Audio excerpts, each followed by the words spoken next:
Good morning friends, welcome to Delta Academy. और आज की जो हमारी क्लास है वो बहुत ही ज्वलंत मुद्दे के साथ जुड़ी हुई है। जी हाँ दोस्तों, अभी आप लोग देख रहे होंगे किसान आंदोलन चल रहे हैं और इसमें काफ़ी सारा जो गैदरिंग हुई है वो भी हुई है। साथ ही साथ दो पक्ष इसमें देखने को मिल रहे हैं, एक सरकार का पक्ष है और दूसरा जो है किसान लोग इसमें अपना लगातार एक धरना प्रदर्शन कर रहे हैं, आंदोलन कर रहे हैं, जगह जगह मीटिंग्स हो रही हैं। तो ये एक काफ़ी इस समय पर ज्वलंत मुद्दा है और परीक्षा की दृष्टि से इस टॉपिक से ज़रूर आना चाहिए। आप लोग ये बात ही ज़रूर याद रखेंगे कि जो सामान्य अध्ययन है हमारा, जो जनरल स्टडी है, उसमें वही चीज़ बहुत इम्पोर्टेंट होती है जो बहुत सारे लोगों के जीवन से जुड़ी हुई चीज़ें होती हैं। जी हाँ दोस्तों, तो आंदोलन में क्या चीज़ इम्पोर्टेंट है और क्या नहीं, क्लास का मोटिव ये नहीं है। क्लास का जो मोटिव है वो ये है कि हमारा इस परीक्षा में जो है आने वाली जो यूपीएससी की एग्ज़ाम्स है हमारा 27 जून को और 13 जून को जो यूपीपीसीएस का है, उसमें क्या रिलेवेंस हो सकता है परीक्षा की दृष्टि से। तो दोस्तों, आप लोगों को पता होगा लगातार किसान यूनियंस जो हैं वो एमएसपी की बात कर रही हैं। तो आज की जो क्लास है वो हमारी एमएसपी से संबंधित है, जिसको हम न्यूनतम समर्थन मूल्य के रूप में जानते हैं। न्यूनतम समर्थन मूल्य आखिर क्या है, तो जो क्लास है हमारी वही आज इसका ये फोकस है और जानने की कोशिश करेंगे। वीडियो को ज़रूर देखें, अंत तक देखें अपनी और इस क्लास के साथ जुड़े रहें। दोस्तों, आपको पता होगा वर्तमान में जो कृषि और किसानों के संबंध में जो मंत्रालय है भारत सरकार का, उसको हम कृषि और किसान कल्याण मंत्रालय के रूप में जानते हैं। और इस कृषि कल्याण जो मंत्रालय है उसके दो प्रमुख जो विभाग हैं, उनका पहला जो विभाग है वो कृषि सहकारिता और किसान कल्याण विभाग है। साथ ही साथ इसमें जो दूसरा विभाग है वो कृषि शोध और शिक्षा विभाग, एक मोस्ट इम्पोर्टेंट इसमें वो है। दोस्तों, हम बात करेंगे कि जो एमएसपी है वो क्या है। तो सबसे पहले जानने की कोशिश करते हैं कि न्यूनतम समर्थन मूल्य क्या है। जो भारत सरकार है इसके द्वारा जो कुछ फसलें होती हैं, सारी फसलें नहीं, भारत में बहुत सारी फसलें पैदा की जाती हैं, उनमें से कुछ फसलें हम चर्चा करेंगे कितनी फसलें हैं। तो उसके लिए कुछ कीमत निर्धारित की जाती है। सरकार किसानों से इस कीमत पर जो है कई कृषि उत्पादों को खरीद लेती है। जो कीमत सरकार द्वारा निर्धारित की जाती है उसी कीमत पर जो है उन फसलों को खरीदा जाता है। तो ये जो कीमत जो है जो सरकार द्वारा समर्थन में दिया जाता है उसको हम न्यूनतम समर्थन मूल्य के रूप में जानते हैं। दोस्तों, न्यूनतम समर्थन मूल्य आप अपनी स्क्रीन पर देखें।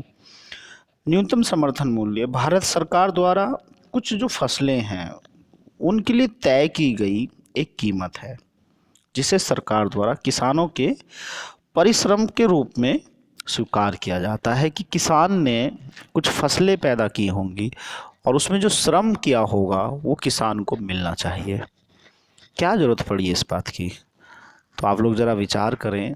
और जो 60 का जो दशक था, 16 डिकेड्स के समय की जो बात है, उस समय पर भारत की दशाएं क्या थी, आप लोगों को शायद बहुत कम लोग जानते होंगे। उस समय पर लोग जो दाल के छिलके होते हैं उसकी भी रोटी बना बना कर खाते थे और भारत में अधिकतर जनसंख्या ग्रामीण थी।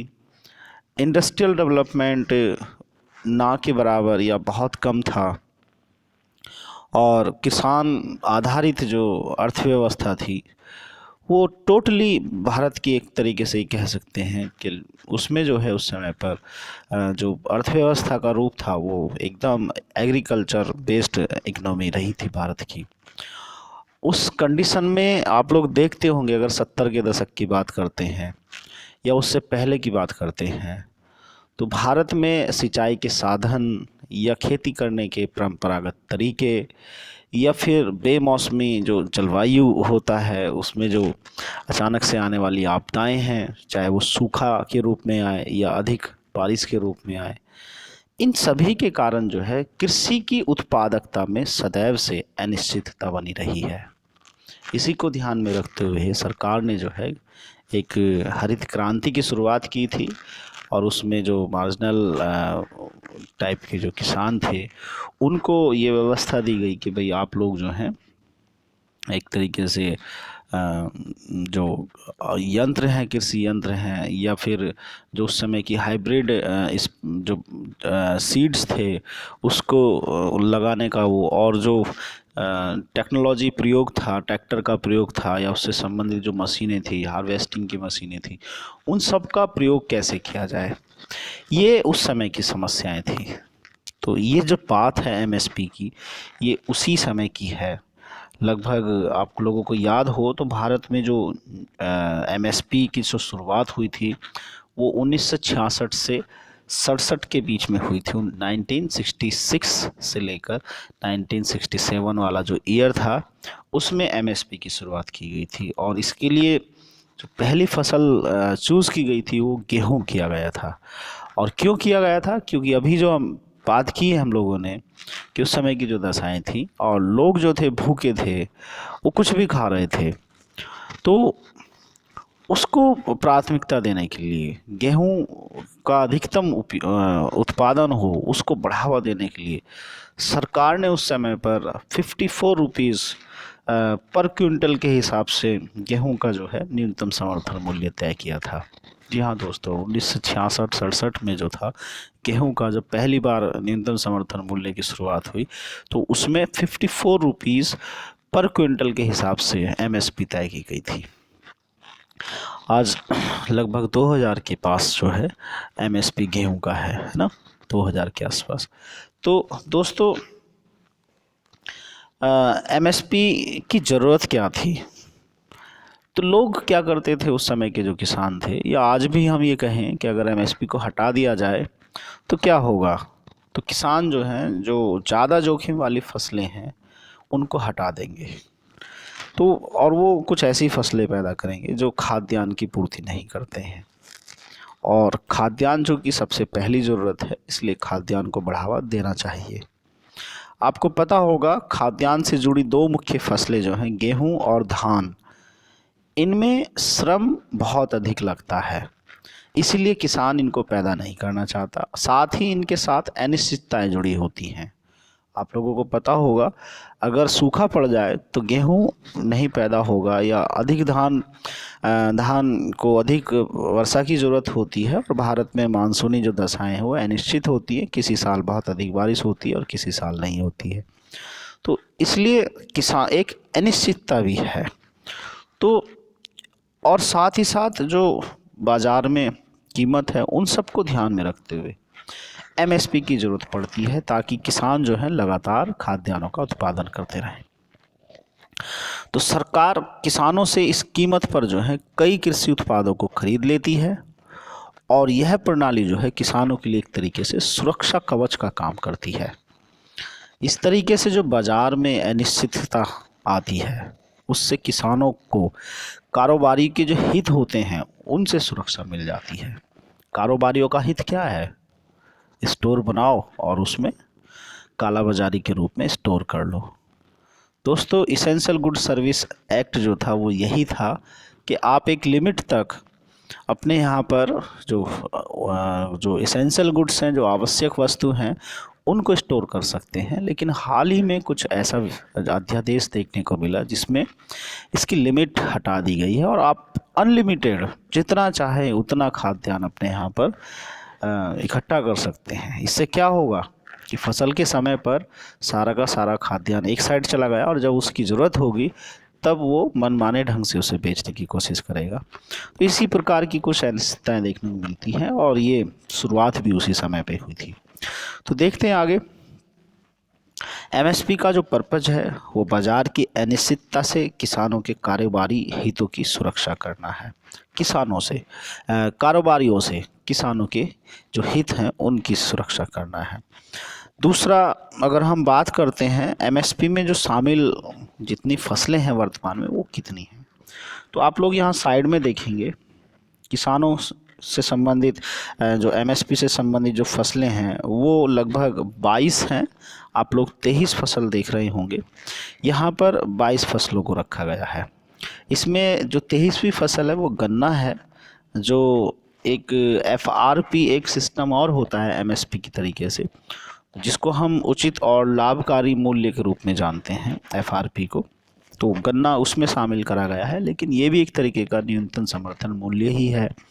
इसलिए टोटल मिलाकर के जो है इसके अंतर्गत 23 फसलें आती हैं, जिसमें से 7 फसल जो है खाद्यान्न से संबंधित है, और इनमें धान, गेहूँ, मक्का, ज्वार, बाजरा, जौ और रागी को शामिल किया गया है। इसी रूप में तिलहन फसलें हैं। तिलहन फसलें वो जो तेल निकालने के काम आती हैं, जैसे मूंगफली, राई, सरसों, सोयाबीन, तिल, सूरजमुखी, कुसुम और नाइजर बीज।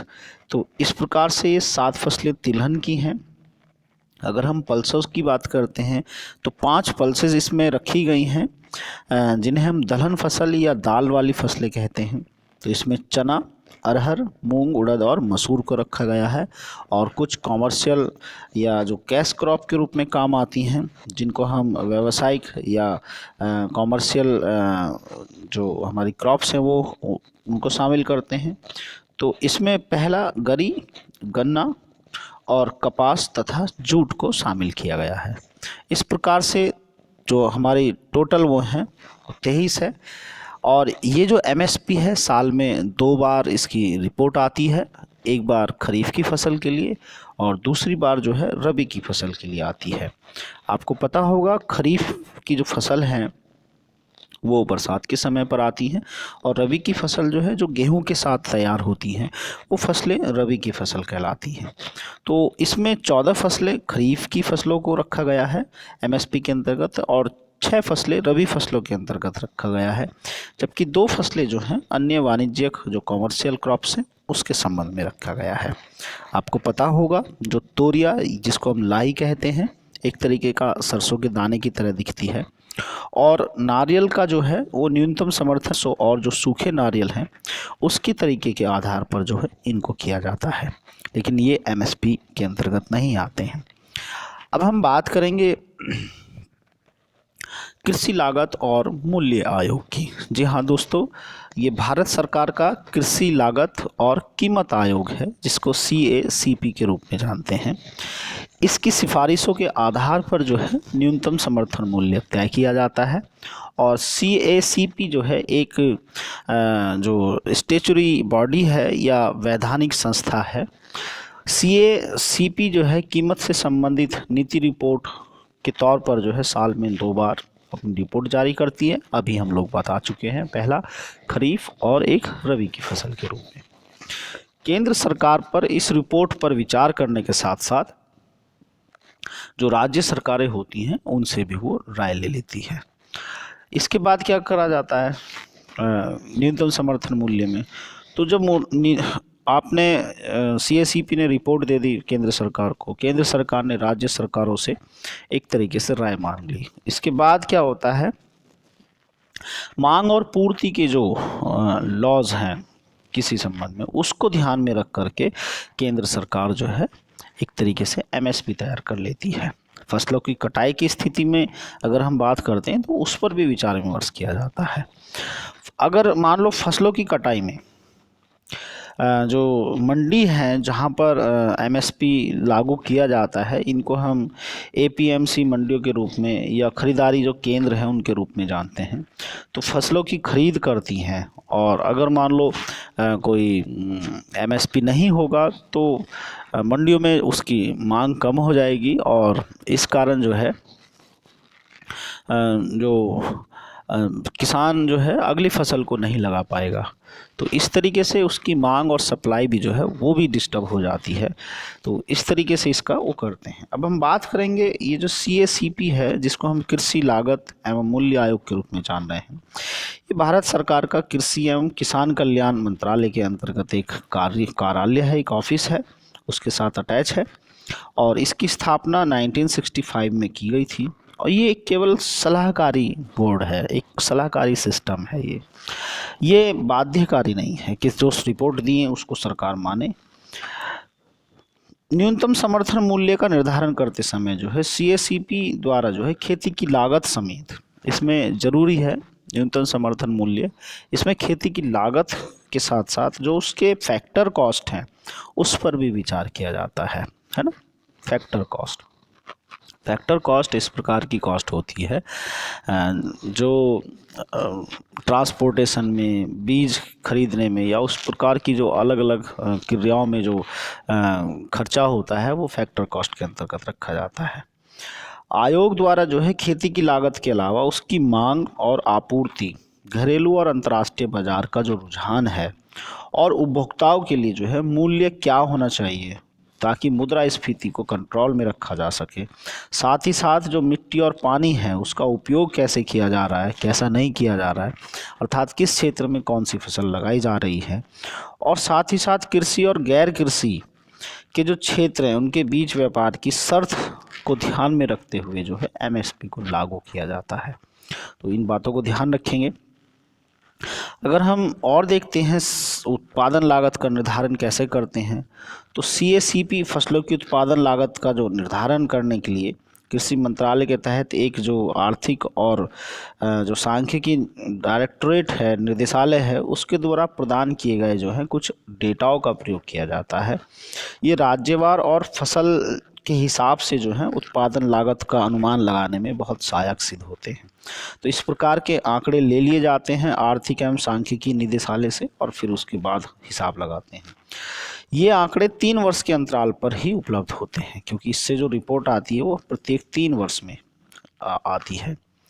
दोस्तों सीएसीपी द्वारा जो है राज्य और पूरे भारत की अगर हम बात करते हैं तो उसमें फसलों को 3 प्रकार की उत्पादन लागतों के रूप में वर्गीकृत किया गया है। जैसे पहले बात करते हैं हम A2 की, पहला जो ग्रुप है, तो ये जो बंटवारा है, जो क्लासिफिकेशन है, ये प्रोफेसर एमएस स्वामीनाथन, जिनको हरित क्रांति के अग्रदूत या फादर ऑफ हरित क्रांति, ग्रीन रिवॉल्यूशन के रूप में जाना जाता है, और इनकी अगुवाई में जो है 2006 में, ये याद रखेंगे, इनकी अगुवाई में 2006 में एक राष्ट्रीय किसान आयोग की स्थापना की गई थी और उसके सुझाव के आधार पर जो न्यूनतम समर्थन मूल्य था उसमें ये व्यवस्था की गई कि भाई कम से कम उतना न्यूनतम समर्थन मूल्य रखा जाए जितना कि जो लागत है, उत्पादन की लागत किसी फसल की, उससे कम से कम 50% जो है वो ज़्यादा होनी चाहिए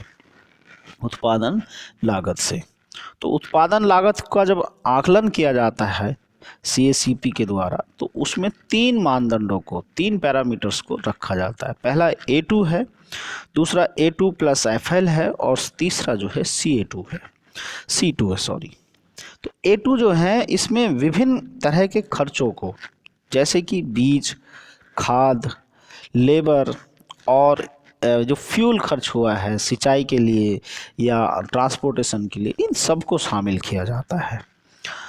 अगर हम बात करते हैं A2 प्लस FL की, तो इसमें A2 जो पैरामीटर्स है उसमें परिवार के सदस्यों, है ना, उसके श्रम की, क्योंकि परिवार के सदस्यों को जो है भुगतान की बात करी नहीं जाती है, तो उसके श्रम की जो लागत है उसको शामिल किया जाता है कि भाई इसमें कितने लोग शामिल रहे होंगे A2 में, है ना। C2 की अगर हम बात करते हैं तो इसमें A2 प्लस FL के जो अलावा भाई ज़मीन की बात भी तो है।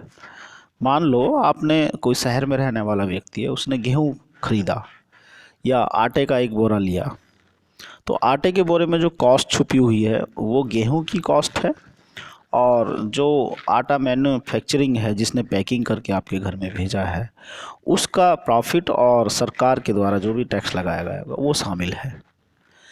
लेकिन आप लोग ज़रा सोच कर देखिए कि जो किसान ने गेहूं पैदा किया है वो क्या किसी फैक्ट्री में लगाया था? वो उसने एक ज़मीन पर लगाया था और उस ज़मीन का उसे कोई अतिरिक्त किराया नहीं रखा गया है जो वर्तमान में व्यवस्था है। लेकिन एमएस स्वामीनाथन ने C2 जो ग्रुप था लागत का, उसमें ये व्यवस्था की गई थी कि भाई A2 खर्चे मान लिए हमने, A2 प्लस FL मतलब फैमिली लेबर, FL का मतलब फैमिली लेबर को इंक्लूड कर लिया, लेकिन जो उसकी कॉस्ट है जिसमें उसका किराया है, ज़मीन का किराया है, या उसमें जो उसने अपनी जो कैपिटल यूज़ की है उसका जो किराया है वो शामिल नहीं किया गया। तो C2 को उसी में शामिल किया गया था कि जो ज़मीन के पट्टे हैं और जो भी कैपिटल एसेट हैं, हमारे पूंजीगत जो संपत्तियां हैं, उन पर ब्याज मिलना चाहिए, है ना, उन पर ब्याज मिलना चाहिए।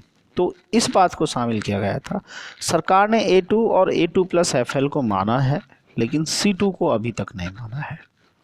अगर हम सरकार की बात करें तो आप लोग देख रहे होंगे यह जो है एक अधिक व्यापक अवधारणा है, क्योंकि इसके अंतर्गत A2+FL में किसान का जो स्वामित्व वाली जो भूमि है और उसकी जो पूंजीगत है ना, पूंजीगत जो परिसंपत्ति है जिसको अचल संपत्ति कह रहे हैं, उसके किराया और ब्याज जो है इसमें शामिल किया गया है C2 के अंतर्गत, ये याद रखेंगे। सरकार की अगर हम बात करते हैं तो 2018-19 के दौरान जो MSP था उसको तय करने में जो सिफारिशें आई उसको लागू कर दिया था और उत्पादन मूल्य का कम से कम 50% ज़्यादा रखा था, है ना।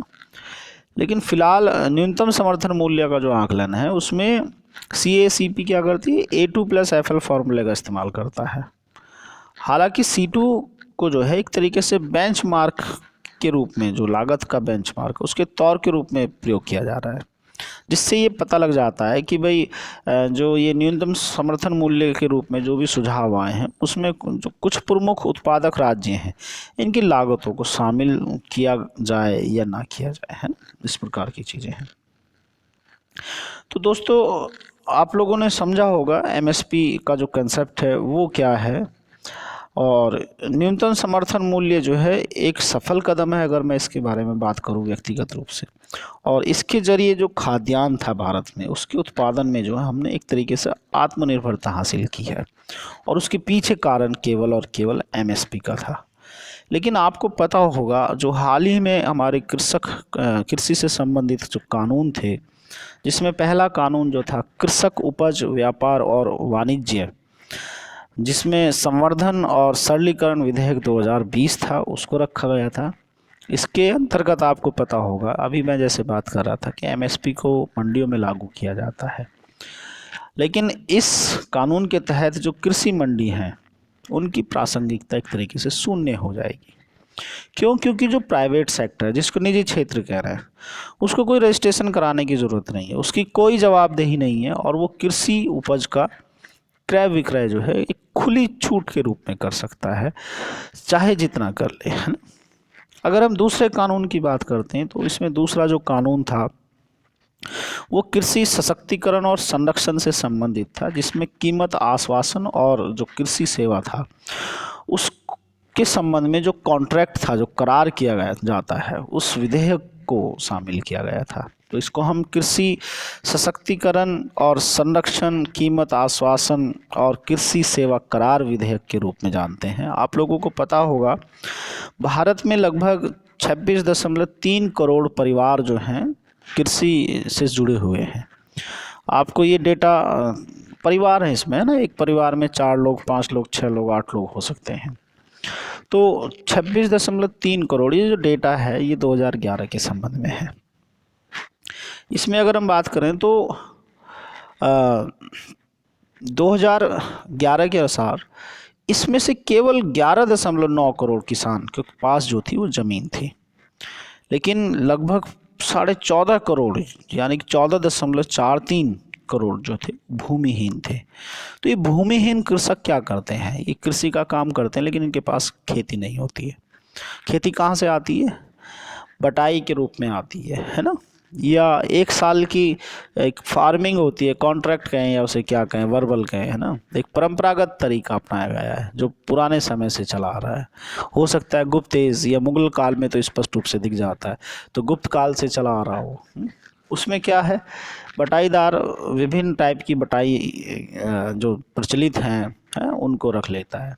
एक चौथाई जिसको चौथाड़ा कहते हैं, इस टाइप से करके नाम है कई सारे, है ना। तो ज़्यादातर में ये रहता है कि भाई मैं खेती करूँगा लेकिन मेरे पास पैसा नहीं है, तो किसान क्या करता है कि भाई एक काम करो, आप इसमें मेहनत करो और जो लागत होगी वो मैं लगाऊंगा आधा और आधा आप लगाएंगे, और आप मेहनत करेंगे लेकिन आपकी मेहनत के बदले मेरी ज़मीन होगी, है ना। तो इस तरीके से दोनों जो हैं किसी एक क्रॉप्स के बराबर के मालिक हो जाते हैं, 50-50% के हो जाते हैं, और जब फसल आती है तो आधा आधा बांट लेते हैं। लेकिन इस कानून में क्या होगा, बड़ी कंपनियां कॉन्ट्रैक्ट करेंगी 5 साल का। ये सबसे ज़्यादा जो दिक्कत है इसमें वो ये था कि अगर मान लो डिस्प्यूट हो जाए तो विवाद को सिविल कोर्ट में नहीं ले जा सकते। किसानों का जो मुद्दा है वो इसी बात को लेकर का था। दोस्तों अब हम बात करेंगे, अगर ये मान लो कॉन्ट्रैक्ट हो भी जाए, सिविल कोर्ट में ले भी जाए, तो जो 14.5 करोड़ परिवार हैं उनका क्या होगा। क्या वो बड़ी कंपनियों के कॉन्ट्रैक्ट को टक्कर दे पाएंगे? क्या वो उतना प्रॉफिट दे पाएंगे? जो मजदूरी करके एक तरीके से जो फसल होती है उसमें आधे का हिस्सेदार बनता है, तो क्या ये चीज़ें हो पाएंगी? अब ये आप सब सोच सकते हैं। इसमें एक तीसरा कानून और था जो इसेंशियल गुड सर्विस से संबंधित है, जिसको हम आवश्यक वस्तु संशोधन विधेयक 2020 के रूप में जानते हैं। इसमें भंडारण की बात की गई थी। मैंने अभी थोड़ी देर पहले बताया था कि भंडारण जो है आवश्यक वस्तुओं का एक निश्चित दर तक कर सकते हैं, निश्चित मात्रा तक कर सकते हैं। लेकिन ये जब संशोधन विधेयक आया है तो इसने ये बोला कि भैया प्राइवेट आदमी कितना भी भंडारण कर सकता है, मतलब ब्लैक बाजारी जिसको हम कहते थे वो लीगलाइज हो गई। अब आप कितना भी सामान को इकट्ठा कर सकते हैं। उपज जमा करने के लिए निजी निवेश की छूट है। साथ में अगर मान लो कैपिटलिस्ट के पास पैसा नहीं तो वो बाहर से भी इन्वेस्टमेंट करके इस तरीके के बड़े बड़े गोडाउन और ये सब चीज़ें बना सकते हैं, और जब उनका वो चाहे जितना रेट चाहे उतना निकाल सकते हैं। तो इनसे जमाखोरी और काला बाजारी शायद इसकी जो बढ़ाने की बातें हैं वो ज़रूर हो जाएंगी। राज्य सरकार जो है इसमें तभी हस्तक्षेप कर सकती है, ये भी एक क्लॉज है, जब वस्तुओं का मूल्य दुगना हो जाएगा। मतलब मुद्रास्फीति की कंट्रोल की कोई बात नहीं है। जो 10 रुपये किलो चीज़ मिल रही है, मान लो आप 50 रुपये किलो आलू लाते हैं या 50 रुपये किलो आप टमाटर खरीद रहे हैं, तो जब तक वो दुगना रेट का नहीं हो जाएगा, 100 रुपये नहीं हो जाएगा, तब तक कुछ नहीं कह सकते। लेकिन 100 रुपये के बाद जब वो 110 पर बिकेगा तब राज्य सरकार कहेगी कि एक काम करो भाई, आप 10 पर मत बेचो इसे, है ना, 110 पर मत बेचो, इसे 100 रुपये पर ले लो, है ना, कि 50 रुपये से 100 रुपये के बीच का रेट ठीक है। तो इस तरीके की व्यवस्थाएं हैं। दोस्तों एमएसपी और जो अभी ताज़ा तरीन चीज़ें चल रही हैं उससे संबंधित कुछ एक्ट्स के नाम हैं वो पूछे जा सकते हैं, और उनमें क्या क्या व्यवस्थाएं हैं ये भी पूछी जा सकती हैं। एग्ज़ाम की दृष्टि से मोस्ट इम्पोर्टेंट है। मैं इसी प्रकार की पुनः जो रोचक जानकारी है उससे संबंधित जो क्लासें हैं उसमें पुनः उपस्थित हूँगा। तब तक के लिए नमस्कार, बाय बाय, टेक केयर।